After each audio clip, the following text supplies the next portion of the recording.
Bill Bullard with RCAF USA, the voice of the independent cattle producer in the United States of America. Well, the cattle industry is the largest segment of American agriculture, and beef derived from cattle is the second most consumed livestock protein in the United States. But despite its obvious importance, just 3 years ago, consumers went to the grocery stores and for the first time they could not buy the beef they needed for their families because the beef shelves were empty. Now, beef shortages in local grocery stores was unequivocal evidence that the U.S. food supply chain for beef is inadequate to meet America's food security needs. And this informs us that the market structure responsible for delivering an abundant, safe, and affordable supply of beef to American consumers is systemically broken. Now, one only needs to look at the prolonged and unprecedented spread between the superinflated prices that consumers have been paying for beef at the grocery store and the depressed prices that American cattle farmers and ranchers have been receiving for their cattle to conclude that market failure pervades the cattle and beef industries. Now, the ringing of the watchtower alarm reverberated over all of America 3 years ago.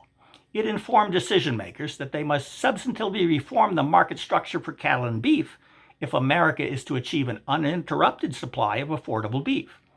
So during the past 3 years, what substantive reforms has Congress initiated to correct the cattle and beef market's broken structure? Well, the answer is none. The cattle and beef markets continue to be as dysfunctional today as they were when your grocery store shelves went bare. So let's identify the problem. The problem is that the U.S. cattle industry underproduces for the U.S. market. We simply don't have enough domestic cattle to satisfy America's appetite for beef. But if that's true, then why are there sufficient supplies of beef sometimes, but not always?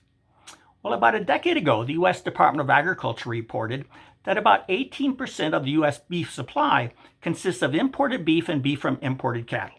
Today, we estimate that about 20% of our U.S. beef supply consists of imports.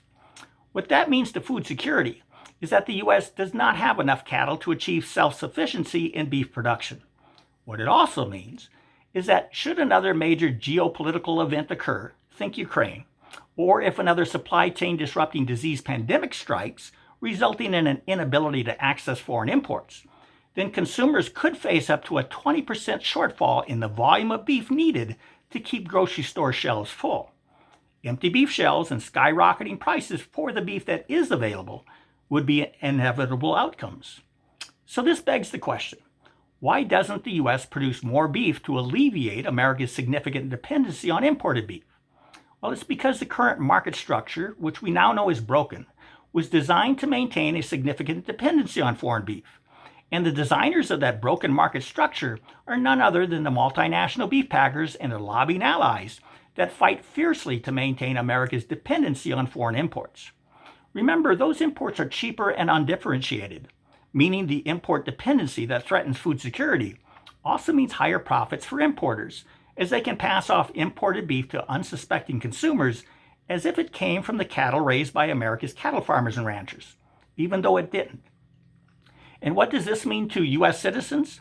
It means if our domestic cattle industry continues to not produce all the beef consumed in America, then the risk of future beef shortages in your grocery stores is much greater than if we did.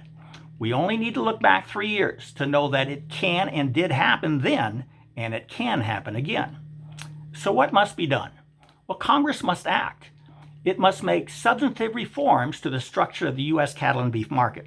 It must rebalance the market to provide opportunities for domestic cattle producers to begin rebuilding their cattle herds.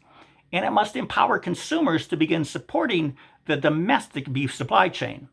And it must reestablish competition as the controlling force with which to end America's dependency on foreign beef. And that's where you come in. It's up to each and every one of us to convince our respective members of Congress to stop catering to big money interests and start representing cattle producers on one end of the beef supply chain and consumers on the other. Tell Congress to do 2 things and do them fast.